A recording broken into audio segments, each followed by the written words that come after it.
Assalamualaikum warahmatullahi wabarakatuh. Masih bersama Ustadz Imam Teguh dan manajemen Klinik Hati. Dan saat ini kita bertemu kembali di acara Klinik Hati Podcast. Ya, insya Allah kita akan mendapatkan ilmu-ilmu yang bermanfaat yang kita akan pelajari di dalam sumber yang sangat luar biasa ini. Sumber saat ini adalah kita datangkan Qori yang sangat luar biasa. Dia masih muda, dia masih luar biasa, jenjang karirnya masih bagus dan sebagainya. Tapi kalau kita mendengar suaranya, kalau kita memang benar-benar merasakan dari hati atau kolbu yang paling dalam, merindingnya itu sampai sumsum tulang. Masya Allah, ini beliau sangat-sangat luar biasa. Nah, hari ini kita kedatangan tamu yang memang bisa dikatakan muda, ganteng, terus dia prestasinya luar biasa, suaranya mendayu-dayu dan membuat hati perempuan terkelepak-kelepak. Masya Allah ya, ini sangat luar biasa sekali ya. Siapakah beliau? Beliau adalah Ustadz Bahar Smail. Wah, makanya di sini beliau mungkin akan menceritakan kenapa nih diberi gelar Ustadz Bahar Smail. Karena memang beliau susah senang selalu tersenyum katanya. Masya Allah, luar biasa ya.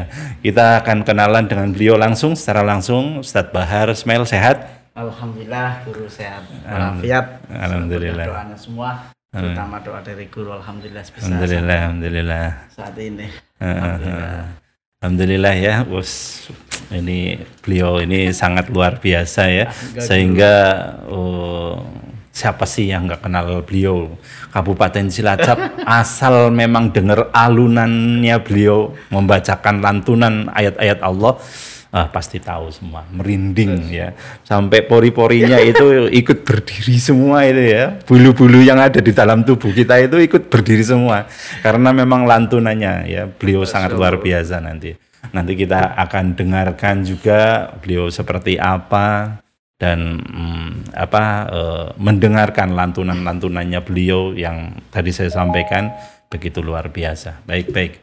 Di sini Ustadz mohon maaf yang sebesar-besarnya saya mengundang mungkin darurat atau mungkin secara langsung dengan cepat begitu, karena memang sama-sama mungkin waktunya sibuk dengan kesibukan yang Qori yang luar biasanya Ustadz, jadwalnya luar biasa. Jadi kita mencari jadwalnya beliau aja harus sudah jauh-jauh hari ya, Masya Allah.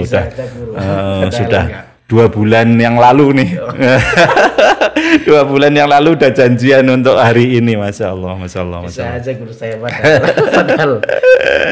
Nah, beliau juga salah satu orang yang luar biasa, termasuk YouTuber Cilacap yang prestasinya juga dahsyat. Ya. Walaupun mungkin aktivitasnya padat, tapi duit tetap mengalir gitu. Itu luar biasanya beliau ya. Masya Allah, luar biasa. Jadi pundi-pundi itu datang sendiri itu. Itu yang disebut dengan kerja cerdas, bukan kerja keras. Kerja keras kita mati-matian bekerja dari pagi sampai sore dan sebagainya. Ini beliau salah satunya kerja cerdas. Bikinnya hari ini dapatnya terus berputar terus, itu asetnya. Uangnya berputar terus menerus. Itu luar biasanya beliau. Beliau salah satu pemuda yang memang sangat luar biasa. Baik, Ustadz, saya mungkin banyak ngobrol karena memang benar-benar takjub melihat Ustadz itu, kayaknya adem banget itu kalau ngelihat beliau itu, Masya Allah.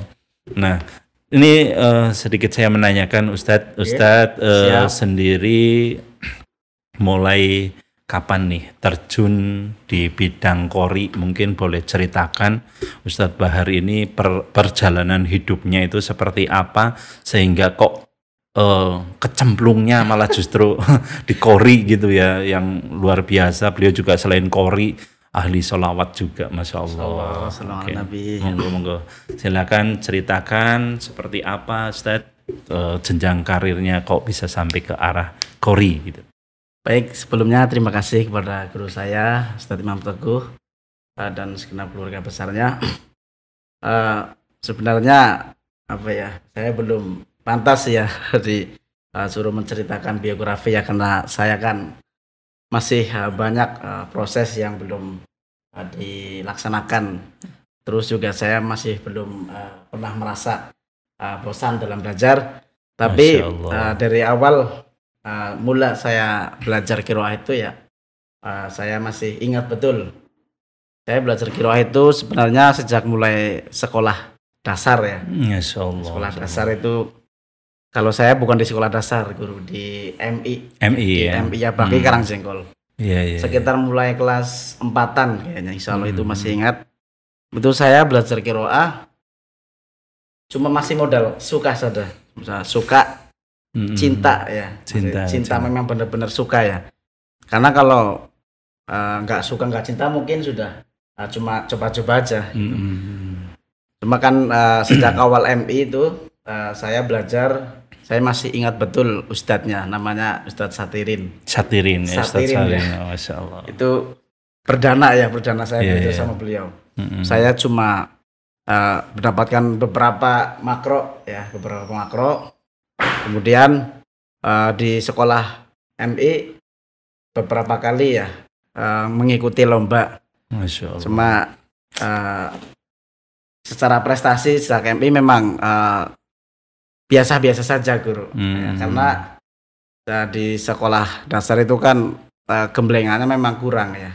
Karena memang kalau tingkatan atau lomba qiraah itu di sekolahan di MTQ memang tergantung sekolahnya. Kadang ada seorang dari guru itu tersebut mendukung, kadang ada yang cuma biasa-biasa saja, formalitas mengikuti lomba. Nah, kemudian sejak MI memang sudah suka ya, sudah cinta belajar qiraah. Kemudian saya setelah lulus MI itu masih ingin meneruskan hobi saya. Ini sudah menjadi hobi ya. Nah, MI saya saat itu belum ke pesantren guru, masih sekolah, tapi saya itu jolok ya, bahasa kerennya itu jolokan. Jadi saya dilaju dari rumah ke sekolahan itu sekitar, kalau naik sepeda mungkin 25 menitan guru. Masya Allah. Ajib. Naik sepeda saya pas itu ya. Terus kemudian saya cari tahu apakah di sekolah itu ada ekstrakurikulernya guru. Saya sempat saya harus ini kan saya memang sengaja cari sekolahnya pesantren itu, namanya MTS Minat. MTS Minat di Kesugihan. Kalau lewat Kesugihan, kalau tanya-tanya sekolah MTS Minat itu pasti semua orang tahu ya, MTS Minat. Ya, sekolahnya Pondok Pesantren Al Ihya Ulumuddin. Iya. Nah, saya itu awal mula kepengen sekolah di situ juga, saya pengen mencari ekstrakurikuler kegiatan qiraah itu guru. Iya. Kemudian saya setelah mencari tahu, wah ada ekstrakurikuler qiraahnya, kemudian saya juga minatnya dapat tinggi. Alhamdulillah saya sekolah di situ. Di situ saya alhamdulillah menemukan guru namanya Ustadz Multazam Hamaf. Iya. Itu Ustadz Multazam guru nomor 2 ya, setelah yang pertama di MI ya, di sekolah dasar. Itu kemudian ketemu Ustadz Multazam. Saat saya belajar itu kalau diceritain ya memang perjuangan itu susah ya. Merih ya bahasanya. Iya. Wani perih. Itulah kalau mau jadi sukses ya harus seperti itu ya, Masya Allah. Memang kadang orang itu melihatnya itu hasilnya enaknya tuh ya. Enaknya kalau tahu perlu diceritain mungkin 40 hari masih kurang ya. Iya. Itu saya naik sepeda ya, posisi musim panas pas itu naik sepeda saya. Anak-anak pulang sekolah pada umumnya pada pulang, saya nggak pulang, saya standby di sekolahan. Kalau nggak standby, saya pulang dulu, nanti berangkat lagi. Oh gitu, ya. Bolak-balik ya, bolak-balik. Lebih capek lagi, hampir sejam ya. Nah itu setelah saya mengikuti belajar qiraah selama 3 tahun ya sekolah ya di MTS Minat. Insya Allah saya aktif ya belajar qiraahnya sama guru saya itu Ustadz Multazam. Dan nggak jarang yang belajar qiraah itu mayoritas itu jarang yang bertahan guru. Iya pasti ya. Itu kalau memang benar-benar nggak dari Iya. hati pasti. Benar-benar kalau nggak dari hati, Guru. Iya. Memang benar Guru, kalau itu udah cinta ya itu mau berkorban. Iya benar. Kalau enggak ya muntaber ya, mundur tanpa berita ya. Kalau nggak mundur alon-alon. Iya mundur alon-alon ya. Memang benar-benar dari cinta ya, nggak Iya. semuanya aja pada umumnya. Kalau pengen kita pengen meraih apa yang kita inginkan harus benar-benar Proses, ya, nikmatin ya. prosesnya ya. Harus cinta. Baik.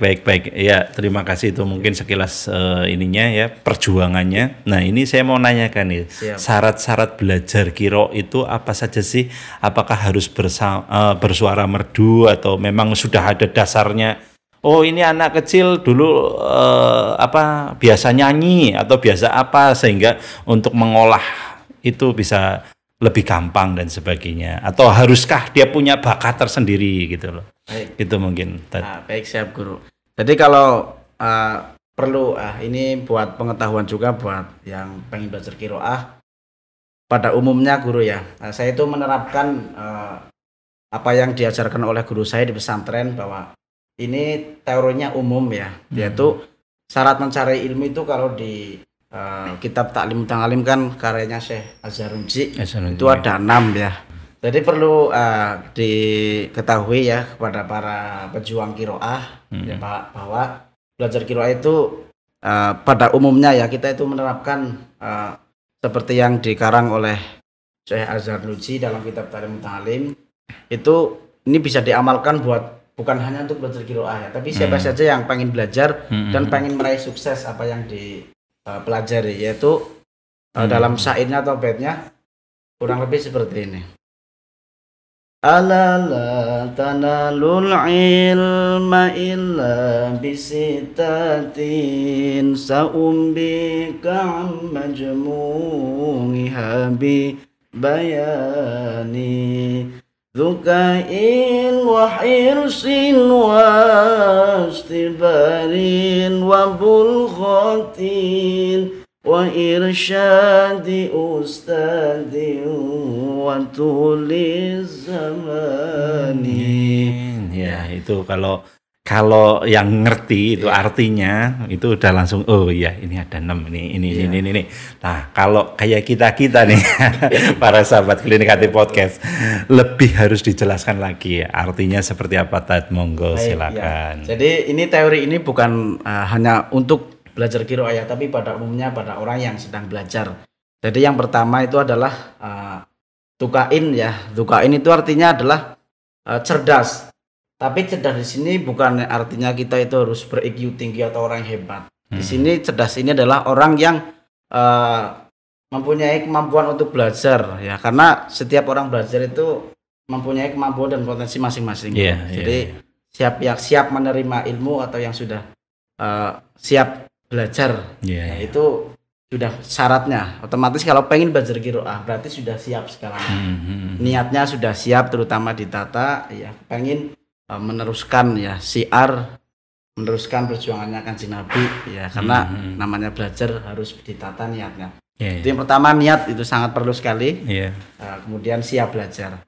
Kemudian yang kedua wakhirsin ya, yaitu tekun.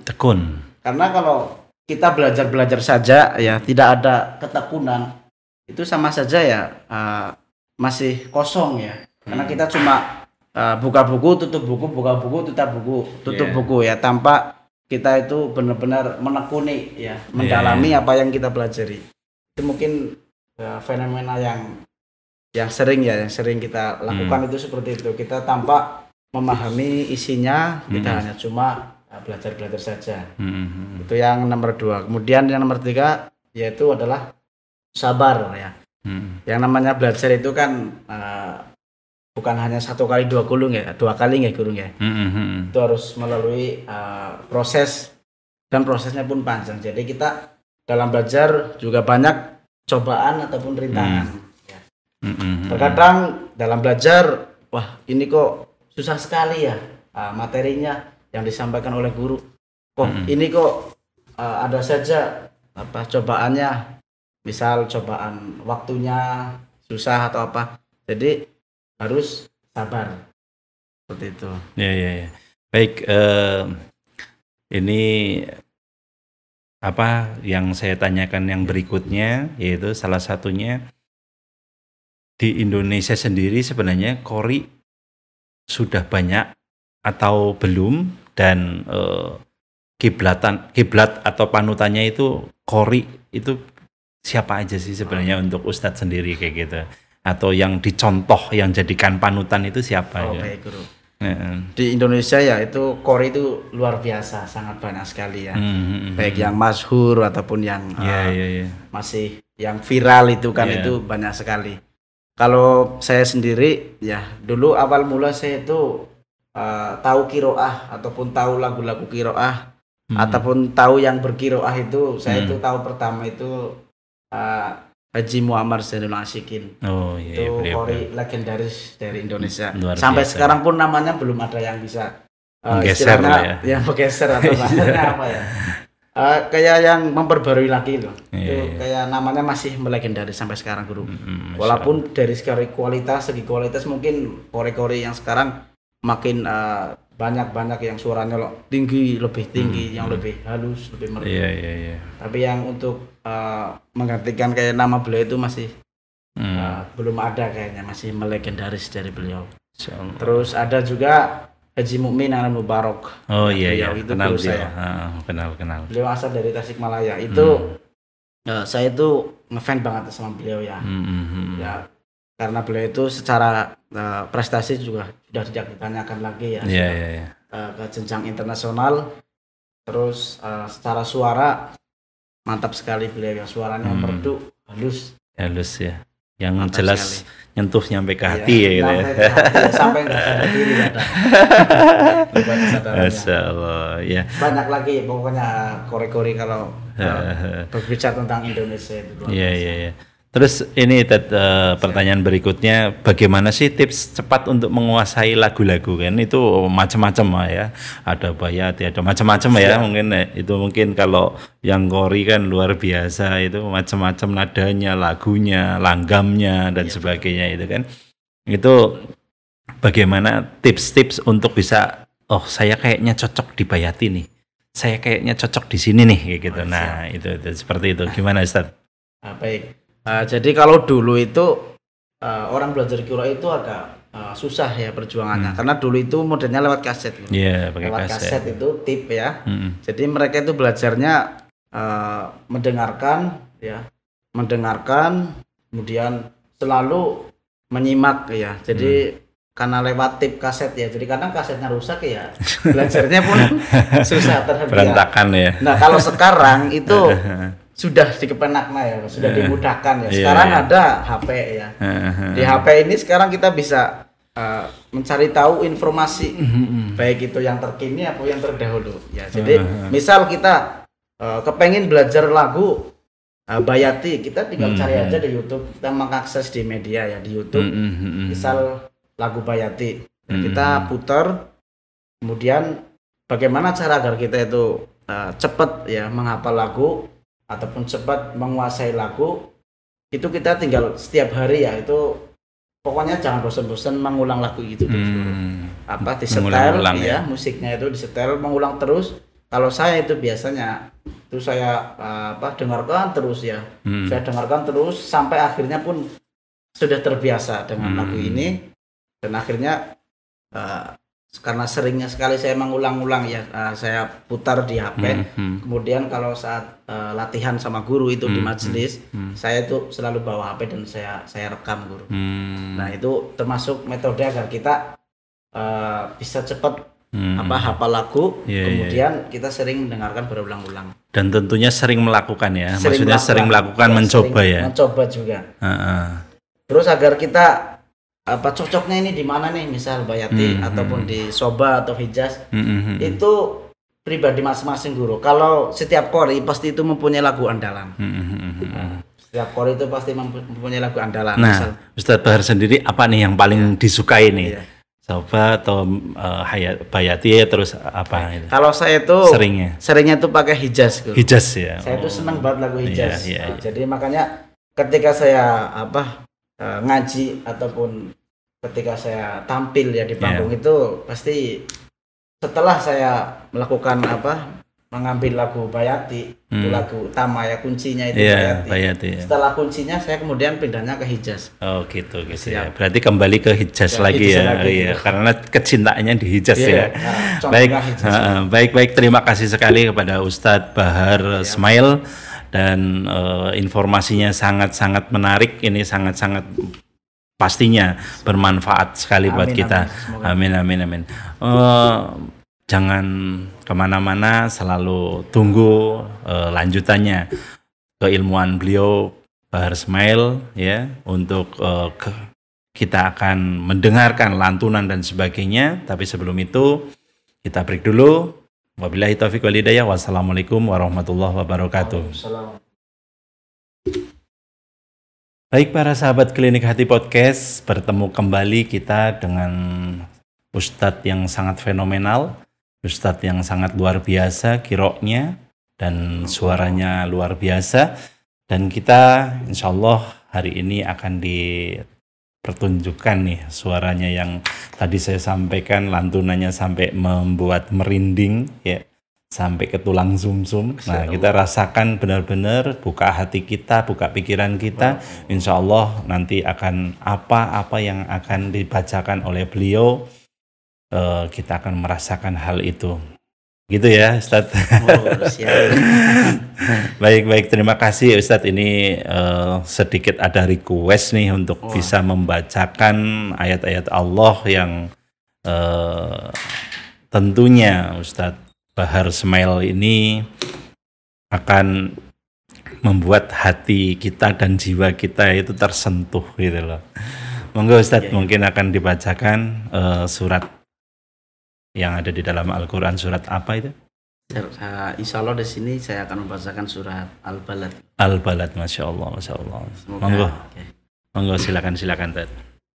A'udzu billahi minasy syaithanir rajim.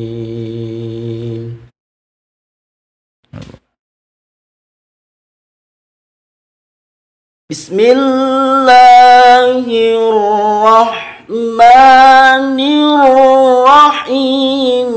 La uqsimu bihadzal balad. Allah, ya Allah. Masya Allah. Wa anta hillun bihadzal baladi wa walidin wa ma walad.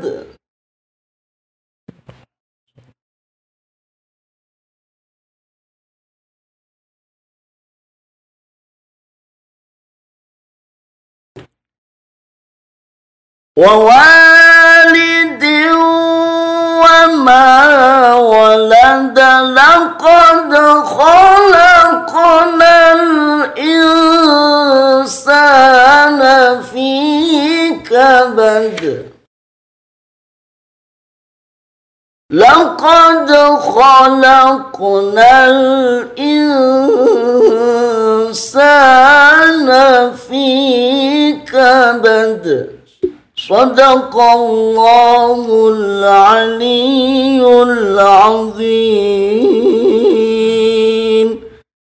Allahumma salli wa sallim wa barik alaihi wa ala alihi. Masya Allah. Mohon maaf.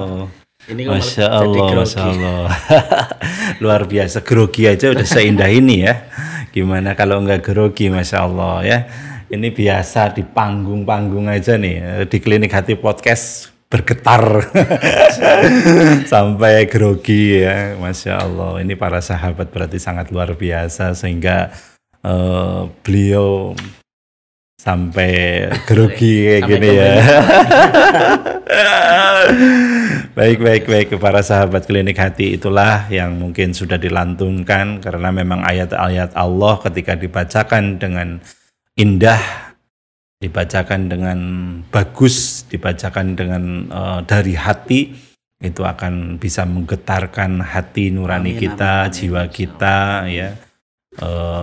Sangat-sangat luar biasa memang ayat-ayat Allah yang tidak bisa dipungkiri karena memang Al-Quran sendiri adalah kamus kita untuk meraih segala sesuatunya, baik untuk dunia dan akhiratnya. Itu Masya Allah kekuatan Al-Quran ya. Makanya timbulkan rasa cinta kita terhadap Al-Quran, timbulkan rasa cinta kita kepada Kanjeng Nabi dengan bersolawat dan sebagainya.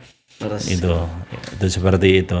Nah, di sini dengan lantunan-lantunan yang tadi mungkin sudah dibacakan oleh beliau, saya yakin para sahabat sekalian bisa merasakan getaran-getaran yang memang Al-Quran itu selain keindahan itu ada penegasan, ada pemberitahuan, ada macam-macam. Masya Allah, itu luar biasanya Al-Quran ya. Di dalam Al-Quran ini memang banyak sejarah-sejarah yang sampai detik ini dan mungkin ketika kita sudah meninggal pun tetap aja bisa berkembang, tapi tetap kitabnya atau tetap kita fokusnya adalah Al-Quranul Karim. Jadi ada batasan-batasan yaitu 6.666 ayat itu yang harus benar-benar kita imani kebenarannya dan insya Allah sahih ya, insya Allah sahih. Itu ya, Tad. Betul, Bu. Sudah lengkap penjelasan. Masya Allah. Nah, Ustadz, dengan tadi dibacakan seperti itu, Tad, saya sudah merasakan getarannya sangat luar biasa. Langsung itu. cinta. Langsung cinta, Masya Allah. Masya Allah. Moga aja anak keturunan kita jadi ahli Quran, amin. Ahli qiro, ahli mungkin sholawat dan sebagainya. Amin, amin ya rabbal alamin. Nah, ini apakah dari faktor keturunan atau faktor gimana ini, Ustadz, bisa sampai meliuk-liuk suaranya ya gitu, Masya Allah. Itu kayak nun sewu, kayak kalau kita bersolawat itu mirip-mirip Habib Syekh ya. Bisa aja. Nah, itu seperti itu. Boleh dikasih contoh mungkin kita bersolawat tapi senandungnya seperti Habib Syekh ya. Boleh. Silakan Ustadz. ضحت الأطيار تشدر في ليالي المولد والبري كن ليبتر بمعاني أحمد ضحت الأطيار تشدر في ليالي المولد والبري كن ليبتر بمعاني أحمد والبريء كل يبتغ بمعاني أحمد في ليالي المولد في ليالي المولد. Semoga barokah selawat maksiat minggat Allahumma. Amin amin ya Allah, Masya Allah. Jauh dari persis Guru. Syekhnya Cilacap ini. Masya Allah, Masya Allah. Karena rasa cinta saya kepada selawat juga karena saya itu ngefans banget sama Habib Syekh. Nah, akhirnya saya sering nirukan. Kok malah orang malah bilang kok persis gitu. Masya Allah, Masya Allah. Luar biasa, emang benar-benar mirip ya.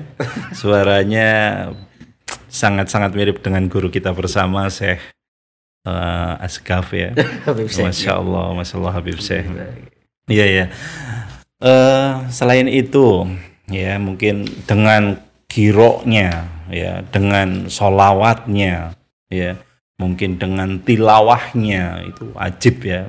Beliau ini Ustadz Bahar Smelo memang luar biasa. Nah itu Masya Allah. Nah ini mohon maaf nih sebelumnya untuk mengolah tadi bacaan-bacaan seperti itu dan latihan untuk langgamnya dan sebagainya itu butuh waktu lama nggak sih, Tad? Wah, itu jelas Guru butuh waktu yang lama karena orang yang sudah berbakat saja, berbakat suara yang punya modal suara tinggi ataupun suara halus ya, itu juga harus diolah dan butuh waktu yang lama. Terutama ketika menerapkan ke ayat Al-Quran ya, itu butuh berulang-ulang. Kalau yang apalagi yang masih pemula Guru, kalau yang sudah terbiasa saja harus merancang dulu, merancang lagunya. Ini surat Al-Balad ayat pertama dikasih lagu Bayati atau Hijaz itu. Jadi tetap ada persiapan. Oh gitu, tetap, gitu ya. Kalau pengen menguasai makro yang sudah dipersiapkan, juga butuh waktu guru kalau apalagi yang pemula itu. Iya. Wah, berarti kalau saya pengen belajar kori, saya harus, waduh, prosesnya dahsyat ya. Ternyata tidak segampang yang kita kira ya. Jadi segala sesuatu itu memang ketika memang kita berproses untuk menjadi kupu-kupu yang indah, untuk bisa dilihat dan dipandang seperti kayak Ustadz Bahar Smel saat ini, menjadi orang yang kori luar biasa, menjadi orang yang berprestasi dan sebagainya, terutama di bidang kori ya, itu ternyata prosesnya dahsyat banget, dahsyat itu perjuangannya. Yang kita lihat hanya sebatas kesuksesannya langsung kayak gitu, padahal prosesnya dahsyatnya minta ampun. Baik, saya menanyakan salah satu lagi ini untuk kori sendiri nih Tad. Untuk kori sendiri biasanya ada tirakat khusus atau riado khusus nggak sih Tad? Untuk bisa suaranya biar bening ini jangan makan gorengan. Apa boleh misalkan saya boleh makan gorengan Tad gitu, tapi harus sama penggorengannya gitu. Sama sulit-sulitnya kayak gitu. Atau harus seperti apa gitu, apa nggak boleh makan santan-santanan atau harus gimana kayak gitu untuk menjaga supaya ini selalu bagus, istiqomah untuk menahan nafsu untuk makan apa kayak gitu misalnya. Baik. Monggo riadohnya. Kalau dalam dunia persilatan suara ya, dalam qiraah pada khususnya, itu memang ada riado ataupun tirakat yang dilakukan oleh para qori tersebut. Nah, jadi kalau dalam suara ya itu terutama itu sangat berpengaruh itu gorengan ya. Gorengan itu karena kan minyaknya itu kan sangat mempengaruhi pita suara yang tadinya sudah latihan, kemudian diisi gorengan maka akan ambiar ini suaranya. Berarti benar tadi ya, kalau makan gorengan harus sama penggorengannya ya. Sama wajannya langsung ya. Bisa kayak gitu. Mohon maaf ini ya, Tad, maaf ya. Karena memang biasa debus jadi kayak gitu. Wajan pun dimakan itu. Iya, wajan solet pun dimakan kalau orang debus gitu. Malah nanti bisa menyaingi libat nanti. Iya, masya Allah. Ya baik, itu riadohnya ya, gorengan terutama ya. Itu gorengan, terus kemudian santan ya juga itu pengaruh ya. Bagus ya. Santan terus yang mengandung kayak kayak misal serat-serat itu yang mengandung serat ya, misal buah-buah itu juga ngaruh ya. Termasuk serat pohon kelapa ya. Serat pohon kelapa itu ya, akar-akarnya itu. Akar-akarnya itu bisa. Iya, sama biji dondong juga ya. Betul guru, bisa nyelilit itu. Iya, baik Ustadz. Mohon maaf ini saya orangnya nggak apa-apa, senang bercandaan ini ya. Justru itu saya banget. Baik. Ini apakah harus orang yang berbakat untuk bisa menjadi qori yang luar biasa seperti Ustadz? Atau ada perbedaan antara orang yang berbakat sama orang yang tidak berbakat, itu tetap bisa jadi orang yang memang luar biasa, cuma prosesnya yang berbeda. Baik guru. Nah, kalau menurut Ustadz gimana? Jawaban dari saya ini mewakili ya, kadang itu memang seseorang yang terjun ke dunia qiraah, itu pertanyaan itu seperti itu. Ini suara saya jelek, kadang ada yang sebelum belajar udah pesimis ya, udah nggak percaya diri ya. Jadi perlu saya tekankan bahwa belajar qiraah itu nggak harus berbakat ya. Intinya kita itu modal suara ya, modal suara. Yang intinya suaranya manusia ya, khususnya suara manusia ya, itu udah pasti. Karena suara itu bisa diolah sifatnya. Bisa diolah. Jadi yang berbakat itu lebih cepat memang prosesnya. Tapi juga harus melalui proses panjang juga, karena kan suara itu harus diolah. Yang berbakat pun tetap diolah. Ya kalau yang nggak berbakat itu juga prosesnya itu harus lebih semangat lagi, dan lebih tekunnya itu lebih tekun daripada yang bakat. Seperti itu. Jadi Masya Allah, ya. semua proses. Baik, mungkin panjang lebar kita sudah membedah semuanya tentang bacaan, tentang qori, tentang beliau sendiri Bahar Smel ya, para sahabat sekalian. Nah ini saya kepingin monggo bisa ada saran kritik buat para sahabat sekalian yang memang kepingin mempelajarin qori, mempelajarin qiraah, mempelajarin mungkin yang sudah dikerjakan sama Ustadz, untuk para pemuda dan sebagainya, ya monggo silakan Ustadz untuk bisa menceritakan seperti apa aja, monggo Ustadz. Ini lebih ke tips gitu ya. Ya, tips-tips untuk para pemuda nih. Ya, siapa tahu mungkin anak saya atau siapa melihat ya, nanti ngelihat ini terbuka seperti hatinya. ini, oh ya harus kayak gini. Oke. Baik. Mungkin seperti itu, atau mungkin ini kameramen saya juga mungkin dia ngelihat suaranya bagus kayak gini, nanti siapa tahu dia kepingin belajar gitu, gitu. Amin. Kasih tip untuk itu gitu kan. Baik. Monggo. Jadi kalau dari saya pribadi ya, karena kan dari masing-masing qori itu pastinya punya tips khusus ya. Kalau dari saya sendiri itu, kalau sebelum kita terjun ke belajar qiraah ya lebih dalam lagi, kita itu perlu terapkan dulu cinta dulu kalau saya. Karena kalau sudah cinta itu ketika dalam proses belajar itu nggak menghitung waktu. Betul. Jadi kadang kalau kita cuma sekedar belajar, kita kadang itu di tengah perjalanan punya perasaan kayak gini, udah lama belajar suara kok masih jelek terus itu. Suara saya kok masih belum ada perubahan, itu sudah lumrah pada kalau orang dalam belajar qiraah. Nah, kalau sebelum mengalami proses itu, dari awal kita harus terapkan cinta dulu kita kepada seni ini. Ya minimal kita sering mendengarkan alunan qiraah, akhirnya kita saya pengen belajar, saya cinta. Kalau sudah dipenuhi rasa cinta, nanti belajar qiraahnya dia nggak menghitung waktu berapa lama pun dia masih tetap pelatihan karena sudah menjadi hobi akhirnya. Baik. Berarti segala sesuatu itu impian dulu ya. Maksudnya kita dengan rasa cinta itu timbul, ketika sudah timbul baru kita melakukan kebiasaan aja nanti jadi hobi. Jadi hobi malah. Habit jadi hobi. Hobi betul. Masya Allah. Terima kasih sekali ini Ustadz. Sama-sama. Ustadz Bahar Ismail, semoga sukses prestasinya. Amin. Manfaat untuk ilmunya fi dunya wal akhirah. Amin. Dan saya harapkan Ustadz Bahar jangan kapok nih main ke Klinik Hati Podcast. Ini nyaman banget, Pak. Mohon maaf segala kekurangan kami. Para sahabat Klinik Hati dimanapun Anda berada ya. Inilah manfaatnya kita silaturahmi, manfaatnya kita ngobrol-ngobrol dengan para ustadz atau kiai, ilmu pastinya yang kita dapetin, dan semoga aja Klinik Hati Podcast ini selalu memberikan manfaat kepada para sahabat-sahabat sekalian dimanapun Anda berada, dan selalu tonton terus YouTube kita di Al-Fakir Imam Teguh. Dan saya harapkan para sahabat Klinik Hati jangan sungkan-sungkan untuk selalu melihat, like, dan komen di dalam YouTube tersebut. Terima kasih. Mungkin dari saya, Ustadz Imam Teguh.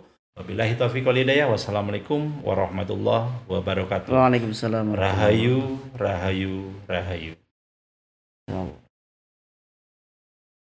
Selesai, alhamdulillah. Alhamdulillah.